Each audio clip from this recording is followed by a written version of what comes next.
Canto 22. Still the 8th circle, 5th pouch, the berator from Navarre, Frago Mita and Michel Zanchi, 2 Sardinians, the stewness of the Navarrese that leads 2 demons to fall into the pitch. Before this, I've seen horsemen start to march and open the assault and muster ranks, and seen them too at times beat the retreat. And on your land, O Eretines, I've seen rangers and raiding parties galloping, the clash of tournaments, the rush of joists, or the rush of jousts, now done with trumpets, now with bells, and now with drums, and now with signs from castle walls, with native things and with imported ware.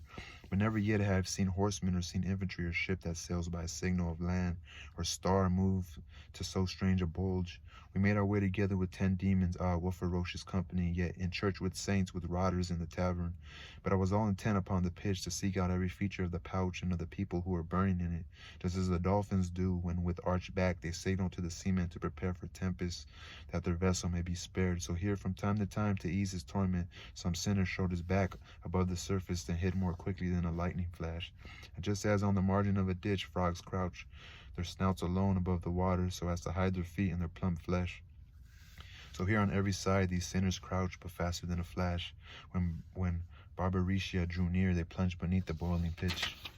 I saw, my heart still shudders and recall one who delayed, just as at times a frog is left behind while others dive below.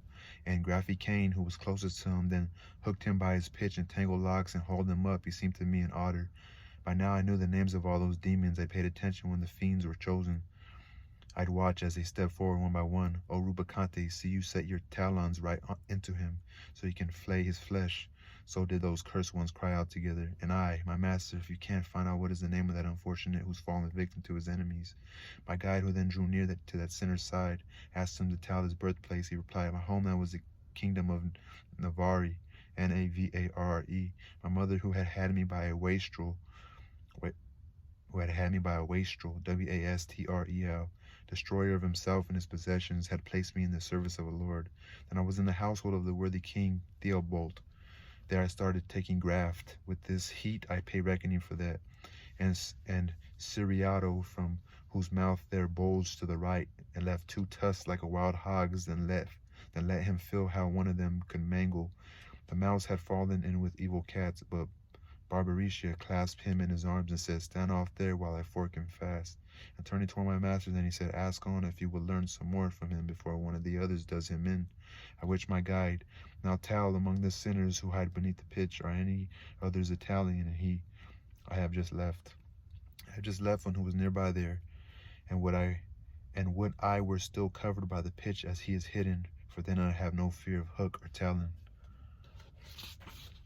And Livio Coco said, we've been too patient, and with his grapple grabbed him by the arm and ripping carried off a hunk of flesh. But Draghi Ignazo also looked as if to grab his legs, at which their captain wheeled and threatened all of them with raging looks. When they'd grown somewhat less tumultuous, without delay, my guide asked of that one who has his eyes still fixed upon his wound, who was the one who left to come ashore, unluckily, as you just said before. He answered, Frago Mita of Gaiura, who was a vessel fit for every fraud. He had his master's enemies in hand, but handled them in a way that pleased them all. He took their gold and smoothly let them off, as he himself says, and in other matters he was a sovereign, not a pretty swindler. His comrade there is Don Michel Zanchi of Logodoro, and their tongues are never too tired to talk of their Sardinia. Me, see that one there who grinds his teeth? If I were not afraid, I'd speak some more, but he is getting set to scratch my scurf. And their great marshal, facing Farfarello, who was so hot to strike, he rolled his eyes, said, get away from me, you filthy bird. If you perhaps would like to see or hear. The sinner, terrified, began again. Lombards or Tuscans, I can fetch you some. But let the Malibranch stand aside, so that my comrades need not fear their vengeance. Remaining in this very spot, I shall, although alone, make 7 more appear when I have whistled, as has been our custom when one of us has managed to get out. At that, Cognazzo lifted up his snout, shook his head, and said, just listen to that trick by which he thinks he can dive back. To this, he who was rich in artifice replied, then I must have too many tricks if I bring greater torment to my friends. This was too much for Alicino, and despite the others, he cried out, if you dive back, I shall not gallop after you, but beat my wings above the pitch. We'll leave this height with the embankment as a screen. We'll see if you alone can handle us. O you who read, hear now this new sport. Each turned his eyes upon the other shore. He first who'd been most hesitant before. The Navarrese, in nick of time, had planted his feet upon the ground. Then in an instant he jumped and freed himself from their commander. At this each demon felt the prick of guilt, and most he who had led his band to blunder. So he took off and shouted, "You are caught." But this could help him little. Wings were not more fast than fear.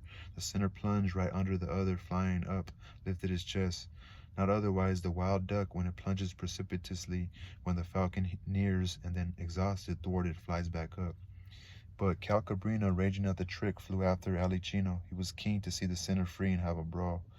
And once the Navarrese had disappeared, he turned his talons on his fallow demon and tangled with him just above the ditch. But Alicino clawed him well. He was indeed a full-grown kestrel, and both fell into the middle of the boiling pond. The heat was quick to disentangle them, but still there was no way they could get out. Their wings were struck, enmeshed, and glue like pitch. And Barbarisha, grieving with the rest, sent forward to fly out toward the other shore with all their forks. And speedily enough on this side and on that, they took their posts, and toward those two stuck fast, already cooked beneath that crest, they stretched their grappling hooks.